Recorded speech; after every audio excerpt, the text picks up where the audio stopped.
Hey guys, welcome back to Hanging Out with Lori. How are you today? I hope you are well. I am good. I'm good. Today is another installment or another update in the Pan as Old as Time project Pan.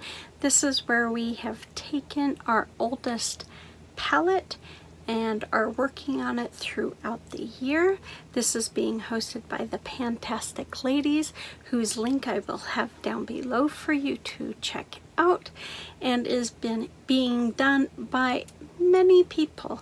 And some people are doing more than one palette. Lori is doing good with just the one palette. It is enough of a challenge for her. So the palette that I am working on is the e.l.f. Mad for Matte palette. I did not like this palette for the first couple of months. I got some sage advice from Make Up Your Mind. I will put her link down below so you can go check out Betsy. She gave me some great advice, and I have incorporated that into working on this palette, and it has made it so much easier.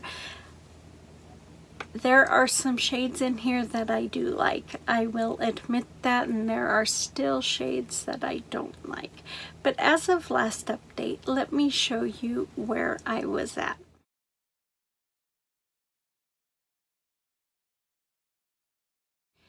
So this month, this is what my palette looks like.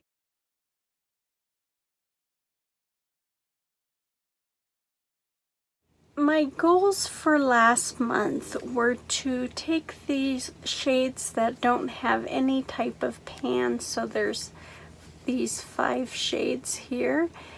My goal was to just work on them and make them look kind of used, because while all of them have some type of dip, they do not have a lot of movement.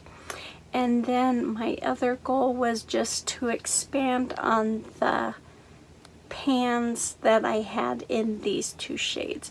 Now, these were no-brainers for me, so I didn't really consider them goals, as in I knew it would get done. So as you can see, this pink shade I have finished off.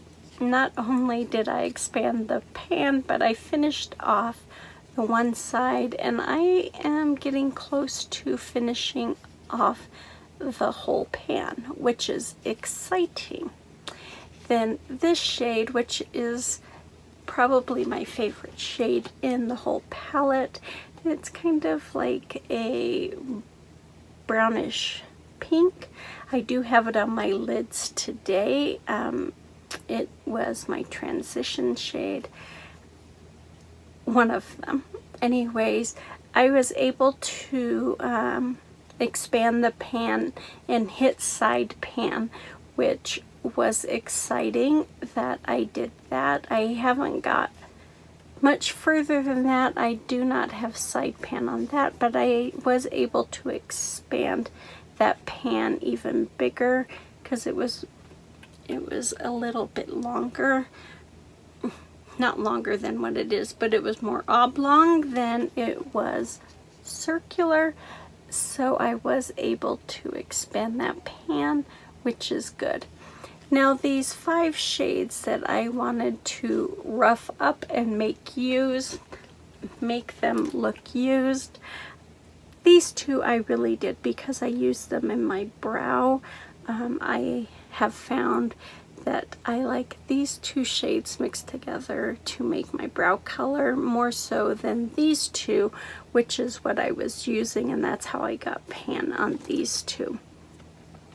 Now this shade, and this shade here, I did use them. I don't think they have much more movement than they had before. This one has a little bit of a dip going on, but nothing of significance. So my plan of making them look a little used and abused kind of backfired. But since my goal on this palette is just to use it and enjoy it and find ways to make looks incorporating this palette, then I think I'm doing okay.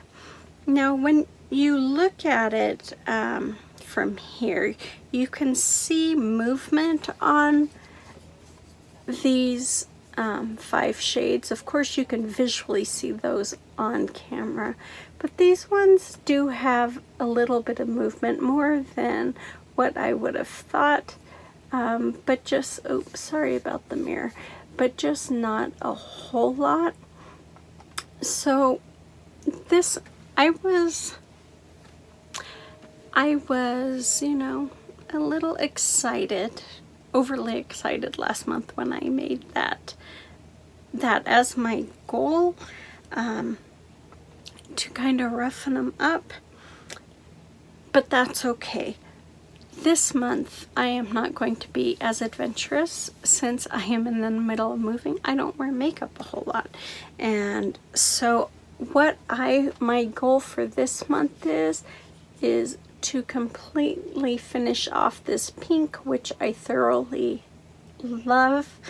I want to continue to expand this pan that I like, and I want to take this, it's kind of like a camel shade, oh sorry about the light, kind of like a camel shade almost, and make this dip that I have going. I don't know if you can see that dip, but there is a slight dip in this pan. I want to make it deeper, so I am going to just focus on finishing off the pink, expanding this color, and working on making the dip in this camel shade just a little bit deeper. I'll swatch that camel shade for you, just so you can see it. It is a nice shade. Woo, hello. There you go. It is a nice shade sometimes, but this one little shade can really mess up a look. So I am very selective with what other shadows I use it in, but I am going to work on that. These two I will continue working on, of course, since I am now using them in my brow, but those 3 are my only goals. Finishing up my pink, expanding this dusty, like a dusty rose pink, I would say, and then this camel shade, making the dip just a little deeper. So that is all I have for you for this month's pan as old as time. I think I'm doing okay, considering at month 2 I was about to quit this project. I think I'm doing okay. So we're on the end stretch of this project, and I see pan in 1, 2, 3, 4, 5. I am happy with that. If it was December 31st and this ended today, I would be ecstatic with the progress I've made. So this being August, I'm even happier. So I will have a link down below to all of those who are doing this project. Go check them out, see how they're doing, and give them some encouragement and support. And if you are doing this, leave me a comment down below so I can come check you out. Or if you're panning any palette, whether it's part of this project or not, let me know in the comments. I love watching people pan palettes. I think it's awesome. It's hard. It's truly hard. So those people who do more than one, they just amaze me. But even those who do just one, they amaze me because I know how hard it is, or at least I'm learning how hard it is. So let me know down below so I can come cheer you on if you're doing this. You guys take good care of yourself, be safe, and I will see you on the next one.